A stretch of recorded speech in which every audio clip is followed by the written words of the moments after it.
Здравствуйте. Копорский чай. Его еще называют Иван-чай. Воистину легендарный напиток. Он оброс множеством мифов и легенд.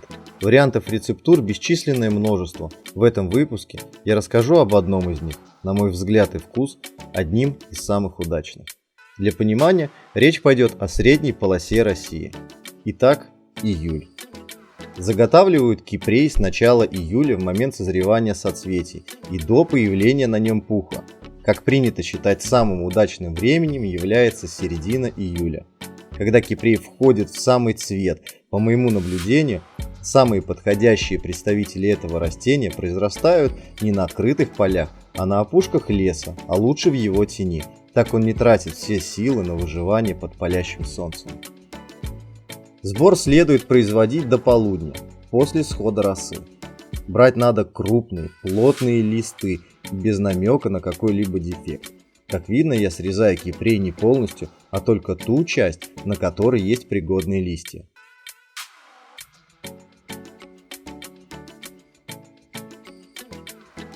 Отделение листьев от ствола довольно легкое и быстрое занятие. Заметьте, я беру только листья, цветы – это совсем другая история. Следующий этап – ферментация. Это важнейшая процедура, так как от незначительного изменения временных интервалов вы можете кардинально изменить вкусовые качества в ту или иную сторону. В данной процедуре важно качественно промять весь лист до появления сока. Затем все уложить в пакет, стравить воздух и надежно закрыть. Присутствие воздуха при ферментации исключено. Ферментация началась. Пакет в теплое место на 18, максимум 20 часов. Следующим этапом будет обжарка. Делаю это всегда на костре в мангале, но для этого выпуска я решил попробовать на финской свече. И знаете, мне понравилось. Во-первых, она долго горит, а во-вторых, это управляемый огонь. Стало мало жару, подбросил пару щепок и снова в бой. Ну что ж, время вышло. Обжарка.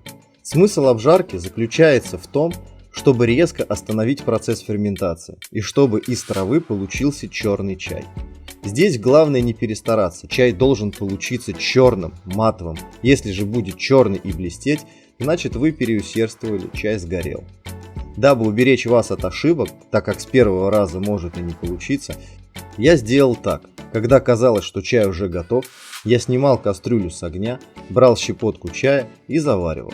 Если оттенок чая был зеленый, про вкус я вообще молчу, скажем, на любителя, я дальше продолжал обжарку. Таким образом, с постоянным контролем качества, я с первого раза получил изумительный чай и понял, каким он должен быть в готовом виде.